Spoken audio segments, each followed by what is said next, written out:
हमने सुनी ना गवाहियाँ ये जवान लोगों की। लार्सन भाई की गवाही देखी हमने, हैप्पी भाई की देखी, कुणाल भाई की देखी। सब में एक चीज़ कॉमन थी ना।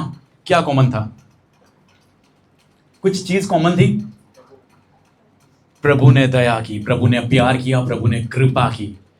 किसी को दीवार गिरने से बचाया, तो किसी को सुसाइड अटेम्प्ट करने से बचाया। कैसे बचे? प्रभु की कृपा और प्रभु की दया। Without the grace of Christ we can do nothing. We need the grace of Christ. अगर आप सोचते हो कि मैं अपने बलबूते पर, अपनी ताकत पर, अपने ज्ञान पर, अपने एफर्ट्स पर मैं ये जिंदगी बिता दूंगा, मुझे किसी की परवाह नहीं, मुझे किसी की जरूरत नहीं, तो प्रियो गलत है। It is totally wrong. You will messed up your life. Suddenly you will not know what is happening to you. ये दुनिया की जश्मोजहद में आप खो जाओगे, नहीं पता चलेगा कि ये क्या हो गया, कैसे हो गया, कहाँ से हो गया और ये कहाँ से ये सारी चीजें आई। अगर प्रभु नहीं छुड़ाते, अगर प्रभु नहीं बचाते, तो खुद ब खुद कभी नहीं बच पाते। ये जो भाई लोगों को आप देख रहे हो, अगर प्रभु ने नहीं प्यार किया होता, प्रभु ने नहीं छुड़ाया होता, अगर प्रभु ने कृपा नहीं की होती इनके ऊपर, तो आपको क्या लगता है एक अटेम्प्ट में शायद कोई बच सकता है सुसाइड के, 2 अटेम्प्ट में बच सकता है? क्या इतने वो प्रिविलेज है कि मल्टीपल अटेम्प्ट्स करते ही रहे और बचते रहे? नहीं, नहीं प्रियो, आज शायद नहीं होते। ऐसे ही हमारे बहुत सारे जवानों के बीच में भी ऐसी हमने टेस्टिमनी देखी है कि आज अगर वो लोग हैं तो प्रभु की कृपा, दया और भलाई के कारण है। उसकी कृपा, दया, भलाई के बिना कुछ भी नहीं। मैं आपका बहुत सारा टाइम नहीं लूंगा, मुझे पता है जवान लोग हैं, उनको इतना क्या बोले सुनने का पसंद नहीं है, बट मैं थ्रू द पॉइंट जाऊंगा। शायद जवानों को स्टोरी सुनने का तो पसंद आएगा ना। स्टोरी सुनना पसंद है? कितनों को पसंद है? तो एक स्टोरी सुनेंगे हम, रियल लाइफ के, रियल इंसिडेंट की, एक रियल सुपर हीरो की स्टोरी सुनेंगे। जैसे भाई लार्सन ने बताया, टची टेस्टिमनी थी, बस ऐसे ही एक भाई की गवाही मैं आपको दिखाने वाला हूं आज, आपको उसके जीवन से रूबरू कराने वाला हूं। एक इंसान था, उनका नाम था जॉन न्यूटन। क्या नाम था? John Newton. लंदन में ये पैदा हुआ, 1725 में पैदा हुआ, करीबन 301 साल पहले ये जो भाई था जॉन न्यूटन था, वो पैदा हुआ। ये पैदा हुआ लंदन में। जब 6 साल का हुआ तब उसकी जो माता थी, माताश्री थे उनका देहांत हो गया, वो मर गए। वो जब 6 साल के थे तब तक उनकी मम्मी ने उनको बहुत अच्छे से प्रभु का शिक्षण, his mother taught him about Christ, how to live a happy life, how to live the blessed life, what is the grace of Christ, everything has been taught by his mother. उसकी mummy ने सिखाया। पर क्या हुआ? 6 साल, एकदम short time duration के अंदर क्या हुआ? उनकी मम्मी एक्सपायर हो गए। अब 6 साल का जो बच्चा है वो थोड़ा बहुत समझता तो है, पर क्या उसके बलबूते पर उसकी लाइफ जी सकता है क्या? नहीं। 6 साल में उसने देखा कि प्रभु का प्यार क्या है, प्रभु क्या कर सकता है, प्रभु सबको प्यार करता है, ये सारी चीजें उसने सुनी। किसने? जॉन न्यूटन ने। फिर मम्मी एक्सपायर्ड हो गए और पापा ने दूसरी शादी कर ली, और जो दूसरी मम्मी थी वो अच्छे से रख नहीं रही थी, और अब ऐसी नौबत आ गई कि उसको खुद कमा के खाना पड़े, ऐसी हालत हुई। कोई कुछ खाना देता नहीं था, कहीं से मिले तो खाना पड़ता था। उसने जॉब करना चालू किया। कब? 11 साल के बच्चे ने 11 साल की उम्र में पेट की वजह से, खाने की वजह से उसने जॉब करना चालू किया। उसने जॉब करी, फिर उसने जहाज पर, वो टाइम पे जहाज बहुत चलते थे लंदन के बीच के आसपास, क्या बोले, समंदर के पास ये बच्चा रहने वाला था, तो वो बीच पे जो जहाज थे वो उनको साफ करना, उनकी मरम्मत करना, ऐसी जॉब कर रहा था। फिर उसने क्या किया कि जो लंबी दूरी पे जहाज जाते थे, अफ्रीका, अमेरिका, ऐसे जहाज जाते थे जो 6-6 महीने, 7-7 महीने लेते थे, उनमें जाकर काम करना चालू किया। उनको कोयला डालना, पहले वो आग से शिप चलते थे, स्टीम इंजन से शिप चलते थे, तो ये सारा काम उसने चालू किया। जैसे उसकी उम्र बढ़ती गई, प्रभु को गाली देना, सेम उसके वर्ड की, सेम उसकी जो टेस्टिमनी में बोलता हूँ कि प्रभु को गंदी गाली दे रहा था। जैसे भाई ने बताया कि मैंने प्रभु को गाली दी थी, सेम मैंने बोला कि प्रभु ये तेरे ही क्या बोले, मेरा जो सरमन आज है उसके ही रेल्म के अंदर टेस्टिमनी जा रही है। वो प्रभु को गाली देता था, मॉक करता था, दारू, गांजा, बीड़ी, सिगरेट, सब कुछ। ऐसा कोई भी नशा नहीं था कि ये जो जॉन न्यूटन है नहीं करता था। उसकी लाइफ इतनी गिर चुकी थी कि फिर उसने क्या किया, ह्यूमन ट्रैफिकिंग में एंटर हुआ। ह्यूमन ट्रैफिकिंग मतलब लोगों को बेचना, देह का व्यापार करवाना, लोगों को लेकर किडनैप करके उनको बेचने की काम उसने चालू किया। उसमें उसने अच्छा मुनाफा कमाया, तो उसने खुद वो उसने क्या किया, खुद जहाज लेकर अफ्रीका जाता था। अफ्रीका के निगर्स को, अफ्रीका के निग्रो जो पर्सन थे उनको लेके आता था और उनको यूएसए और लंदन में बड़े दाम में बेचता था। वो टाइम पे 300 साल पहले क्या बोले, निगर्स का बेचा जाना, स्लेव्स का बेचा जाना बहुत कॉमन था। जो एलिट क्लास के लोग थे वो क्या करते थे, अभी तो कुत्ता बिल्ली पालते, वो टाइम पे इंसान पालते थे और सब कुछ काम करवाते, सब कुछ करवाते और कुछ भी उसको पैसे नहीं थे, उसकी खुद की कुछ लाइफ नहीं होती थी। कुछ ऐसा ही ये जो जॉन न्यूटन था वो करता था। उसको कोई परवाह नहीं थी कि लोगों को क्या हो रहा है क्या नहीं हो रहा है। प्रभु को ये करना, व्यभिचार, एडल्ट्री, ये ह्यूमन ट्रैफिकिंग, मतलब आप सोच रहे हो कि ह्यूमन ट्रैफिकिंग से तो आगे कोई, मुझे नहीं लगता कि इससे ज्यादा कोई पाप करता होगा।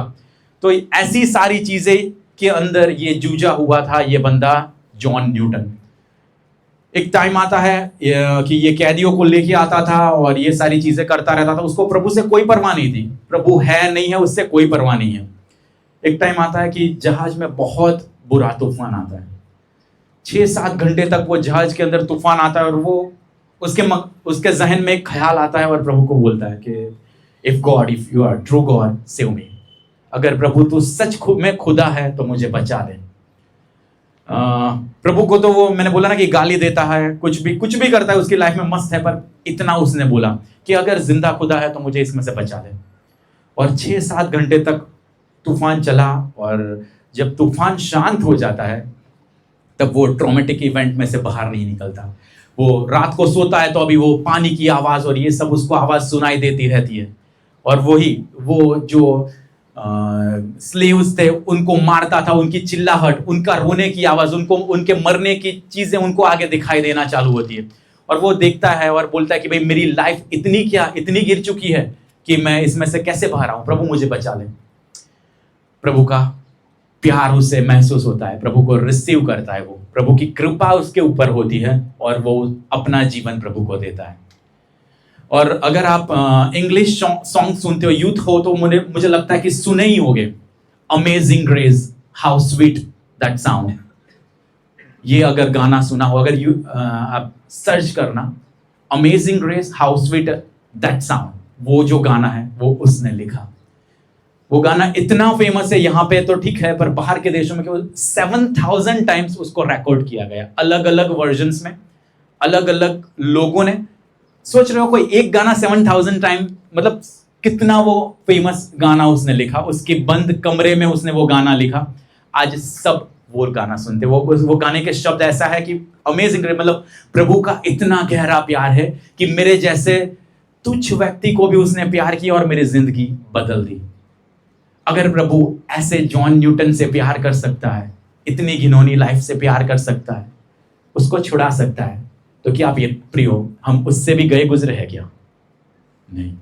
आप सोच रहे होगे कि मेरी लाइफ तो यार बहुत मैशअप हो गई है, बाहर से सब कुछ अच्छा दिखता है, पर मैं अंदर क्या हूं मैं ही जानता हूं। अंदर कोई देखता नहीं है ना, दिल किसी ने नहीं देखा। प्रभु के सिवा और आपके सिवा आपके अंदर क्या चलता है आप 2 ही जन जानते हो। नहीं माँ बाप जानते, नहीं आपके पार्टनर्स जानते, नहीं आपके गर्लफ्रेंड बॉयफ्रेंड जानते, नहीं आपके फैमिली मेंबर्स जानते। आपके फोन के अंदर सब सो जाए उसके बाद क्या चलता है, आपके मैसेजेस कहाँ जाते हैं, चैट हिस्ट्रीज क्या है, कौन जानता है? प्रभु जानता है और आप जानते हो। पर प्रियो, अगर इसमें से बाहर आना हो ना, तो प्रभु आपको बाहर निकाल सकता है। अगर खुद ट्राई करोगे तो नहीं होगा। जैसे ब्रदर ने बोला, खुद ट्राई कर ली, या लास्ट यही ऑप्शन दिखेगा कि बस अब एंड करना है, बहुत हो चुका, अब लाइफ यहां से खत्म करनी है, मेरे बस की नहीं है।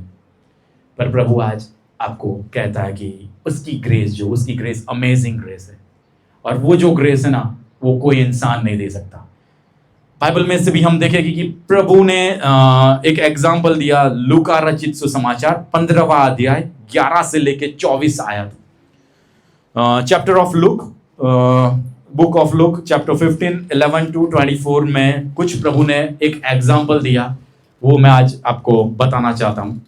वो भी जो लड़का था वो जॉन न्यूटन जैसा था, या अभी कहे तो ब्रदर लार्सन जैसा था। और वो लड़के के बारे में बाइबल के अंदर जिक्र हुआ है, लूका रचित सुसमाचार 15 अध्याय 11 से आगे। उसमें कुछ ऐसा लिखा गया है कि भाई एक धनी इंसान था, उसके 2 पुत्र थे। One wealthy person were having 2 child, and the smallest child is saying that, Dad, I want my share of the money which I want, which is there for me. You have to give to me. ऐसा बोलता है कि भाई मेरे लिए जो भी तूने पैसे रखे हुए हैं वो मुझे दे दे, मेरा भाग दे दे। बंटवारा करने की बात कर रहा है। वो जो लड़का है छोटा, वो क्या कहता है कि पिता मेरे भाई को जो देना दे देना, पर मुझे मेरा पैसा दे दे और यहां से खत्म कर बात। और पिता जो होता है वो 2 भाग में उसका हिस्सा बांट देता है और छोटे को दे देता है उसका हिस्सा।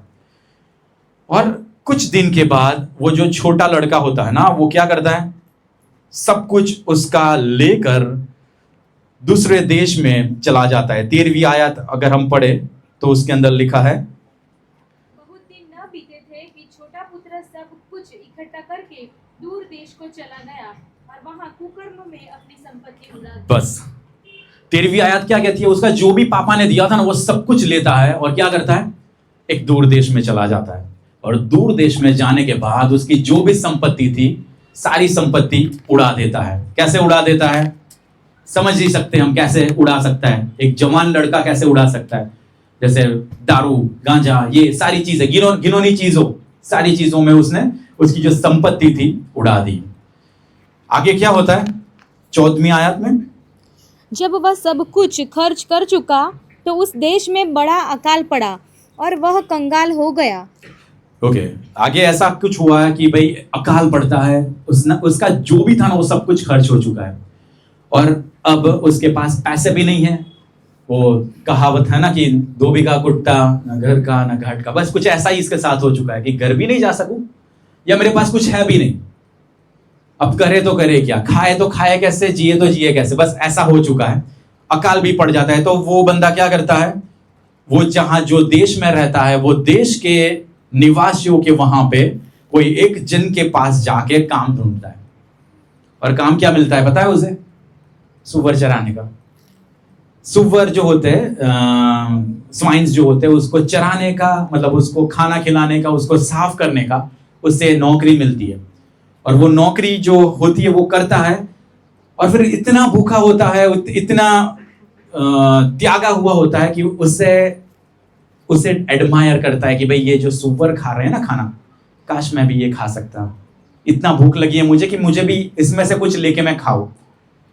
और जब ये सोचता है ना तब वो अपने आपे में आता है। 17वीं आयत कोई पढ़ेगा, जब वह अपने आपे में आया तब कहने लगा, मेरे पिता के कितने ही मजदूरों को भोजन से अधिक रोटी मिलती है। बस वो अपने आपे में आया। When he came to his own consciousness, जब उसने सोचना चालू किया कि मैं जहां से आया था ना वहां पे तो मेरे पिता के कितने सारे मजदूर हैं और वो भर पेट खाना खाते हैं, और यहाँ पे मैं क्या कर रहा हूं, सुअर जो खाना खाते हैं ना वो खाने की कोशिश कर रहा हूं। क्या इतनी गई गुजरी है मेरी लाइफ, और वो भी आज चलो सुअर का खाना खा लिया, दूसरे दिन क्या रोज कोई खाएगा क्या ऐसा। अब सोच सकते हो कि उसकी हालत क्या होती होगी। वो क्या सोचता होगा कि अब जाए तो मुंह कैसे दिखाए, घर पे जाऊंगा तो मुंह कैसे दिखाऊंगा।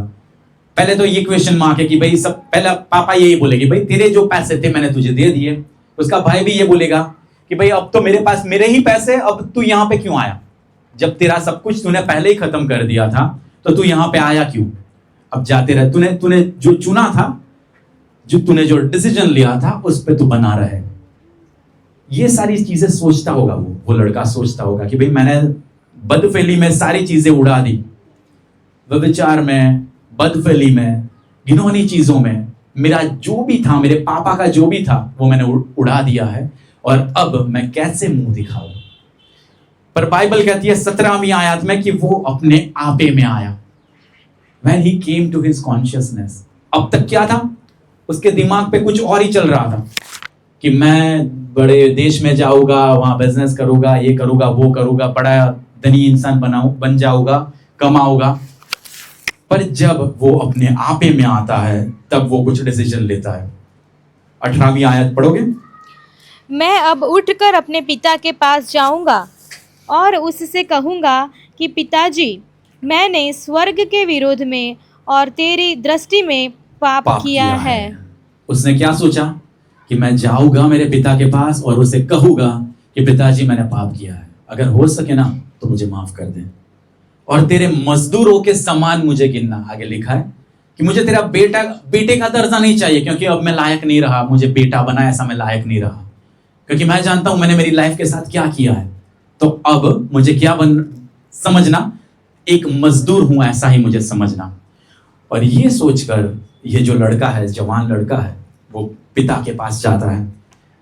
अब 20वीं आयत में कुछ अजीब होता है। आप क्या सोचते होगे कि पिता क्या कहेगा? चलो बाइबल की स्टोरी आपको पता है, पर अब रियलिटी में अगर आप इसकी जगह पे हो और आप आपके पापा के पास जाओ, और आपका एक भाई भी है, उसको भी पापा ने सब कुछ दे दिया है, तो आपके पापा क्या कहेंगे और आपका भाई क्या कहेगा? सोच सकते हो आप? तो यहां पे कुछ अजीब हुआ, यहां पे नॉर्मल चीज नहीं हुई, अजीब हुआ। 20वीं आयत कोई पढ़ेगा? तब वह उठकर अपने पिता के पास चला। वह अभी दूर ही था कि उसके पिता ने उसे देखकर तरस खाया और दौड़कर उसे गले लगाया और बहुत चूमा। ओके, ये सिंपल आपने बहुत सारी बार पढ़ा होगा, पर इसमें एक चीज है। तब वह उठकर अपने पिता के पास क्या किया? चला। वो उठकर पिता के पास क्या किया? उसने चला। और अब पापा ने क्या किया? पापा दूर से देखते थे, उसके पिता दूर से देखते थे। जब उसने देखा, यहां पे से हम ये समझ सकते हैं कि उसके पापा जो थे ना, वो रोज उसकी राह देखते हुए। I think he was waiting every day, each and every day he was waiting for his son, that one day he is going to come. तो ही तो उसके पापा ने देखा और फिर उसके सामने क्या कहते हैं, चले। उसके पापा ने क्या किया? दौड़कर उसे गले लगाया। ये जो लड़का था वो चलते चलते जा रहा है, उसके पापा ने क्या किया? दौड़ कर उसे गले लगाया। समझ रहे हो? ये है पिता का प्यार। आप एक बार चलना तो कोशिश करो, यीशु के पास एक बार चलने की तो कोशिश करो, मुड़ो तो सही, यू टर्न तो लो। प्रभु आपके सामने दौड़ेगा, आपको गले लगाने के लिए आपके सामने दौड़ेगा और आपको गले लगा देगा। प्रियो, खाली गले लगा दिया और उसे रख दिया कि भाई तू भी एक नौकर है, नहीं, ऐसा नहीं हुआ। यहां क्या होता है? पुत्र ने यही चीज दोहराई कि भाई पिता, मैंने आकाश के सामने और तेरी दृष्टि में पाप किया है, मुझे तेरे नौकरों के समान एक की तरह तू मुझे रखना। खाली खाना देगा ना तो चल जाएगा, क्योंकि मुझे I don't want to eat the food which the swines are eating, just give me the bread और एनीथिंग, वो जो भी खाता होगा, सब्जी या रोटी, या वो जमाने में इजराइल में जो भी चलता होगा कि भाई मुझे खाली रोटी मिल जाए तो बहुत है। क्या बोले, प्राणियों, जो सुअर है, जो एनिमल्स है, उनका खाना मुझे नहीं खाना, मेरी लाइफ ऐसे नहीं कटेगी। ये सोचकर उसके पिता को बोलता है कि पिता बस इतना कर, इतनी कृपा कर दे मेरे पर कि मुझे ये खिला, खाली खाना तेरे घर में रख, मुझे खाना दे देना। परंतु पिता क्या कहते हैं? 22वीं आयत। परंतु पिता ने अपने दासों से कहा, झट अच्छे से अच्छा वस्त्र निकाल कर उसे पहनाओ और उसके हाथ में अंगूठी और पांवों में जूतियां पहनाओ और पला हुआ बछड़ा लाकर मारो, ताकि हम खाए और आनंद मनाए। ओके, ये समझोगे ना आप कि उसके पापा ने क्या किया? पहले तो उसके जो गंदे वस्त्र थे वो उतार दिए, उसके दासों को कहा कि झट जाओ और अच्छे से अच्छे वस्त्र उसको देकर पहनाओ, उसके हाथ में अंगूठी डालो, मतलब वो अथॉरिटी भी उसे दे दो। अंगूठी का मतलब क्या है? क्या दास के हाथ में कोई अंगूठी पहनाएगा क्या? नहीं, दास के हाथ में नहीं पहनाएगा। और उसके पैरों में जूतियां पहनाओ, मतलब उसको जो पोजीशन से निकला था ना, वही पोजीशन पापा ने रिटर्न की। पिता, जो अपना पिता है ना, वो बहुत प्यारा इंसान है। आप सोच रहे होगे कि भाई मेरी ऐसी हालत है कि मैंने ऐसा चीज कर दी है कि अब मैं मेरे घर में मेरे पिता माता को भी बोलूंगा ना तो वो भी मुझे कभी माफ नहीं कर सकेंगे। पर यीशु जो है ना, वो जॉन न्यूटन जैसे ह्यूमन ट्रैफिकर को माफ कर सकता है।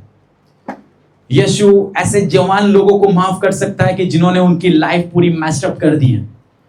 अगर यीशु प्रोडिगल सन को माफ कर सकता है, ये उड़ाव पुत्र को माफ कर सकता है, तो मेरे प्रियो, आपने कुछ ऐसी बड़ी चीज तो नहीं कर दी है कि प्रभु आपको बचा ना सके। खाली एक यूटर्न और खाली एक स्टेप लेने की देरी है। You have to take a single step and he is going to run after you. आपको चलना है और वो दौड़ेगा और दौड़ के आपको गले लगाएगा।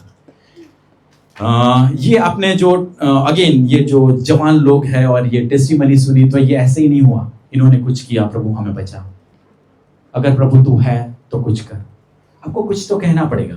अगर आप कहोगे तो प्रभु रेडी बैठा है, आपकी राह देख के रेडी बैठा है कि कब मेरी बेटी, कब मेरा बेटा मेरे पास आएगी। प्रभु कुछ नहीं चाहता प्रियो, आपका दान या आपका उपवास या आपकी कोई बड़ी सी चीज है, वो नहीं चाहता। हाँ, वो अच्छी है, ऐसा नहीं मैं कहना चाहता कि भाई दान नहीं देना है, प्रार्थना नहीं करनी है, उपवास नहीं करना है। Don't take me wrongly, it is very important thing. If you want to stay in Christ, this all thing is very important. पर प्रभु इतना नहीं चाहता। प्रियो, एक लास्ट एग्जांपल मैं दूंगा कि जो मरता चोर था ना प्रभु के पास, उसने कितने उपवास किए थे, कोई बताएगा? एक भी नहीं। कितना दशांश दिया था? एक भी नहीं। कितनी बार चर्च गया होगा? अगर चर्च गया होता या अगर सिनेगॉग में गया होता तो यहां पे उसको मारते नहीं। कितने लोगों को खाना खिलाया होगा? अरे चोर था, चोरी करी थी, सबके पास से लूट लिया था। अगर उससे प्रभु इतने शॉर्ट ड्यूरेशन में माफ करके बोल सकते हैं कि today itself you are going to be with me in paradise, आज ही तू मेरे साथ पारादेश में होगा। देखो, वो जमाने के लोग थे ना, वो बहुत ही धर्मी थे। जो शास्त्री फरोशी की बात होती है ना, उनकी बात आप पढ़ोगे ना तो बड़े बड़े robes, they used to wear a big robe, white robe, साफ एकदम साफ सुथरे कपड़े पहनते थे। बड़ा सा सिर के ऊपर एक टोपा पहना जाता था। यहाँ पे पूरा डायमंड से 12 डायमंड जड़े हुआ एक चेस्ट प्लेट पहनते थे। उनके पैरों में घुंघरू, अभी लड़कियां पहनती है पर वो जमाने में वो लोग भी घुंघरू बांधते थे। यहाँ पे एक बड़ा सा रोप बांधते थे, मतलब उनका एकदम रॉयल ड्रेस था। अगर आप सर्च करोगे तो आपको देखना मिलेगा कि रॉयल ड्रेस पहनते थे। और वो लोग इतने पवित्र थे ना, सापात के दिन पे ये अगर कागज यहाँ से गिर गया ना तो यहाँ से उठाना नहीं समझते थे कि ये मैं उठा नहीं सकता। अगर मैंने उठा लिया ना तो शाबात अपवित्र हो गया। आप समझ सकते हो, इतने प्रभु के कॉन्शियस लोग थे जो जीरे का और पुदीने का भी दशांश देते। आपके मसाले के डब्बे में से आपने कभी जीरे का, लो प्रभु ये तेरे लिए मेरा जीरा मैं दे रहा हूं, कभी दिया क्या?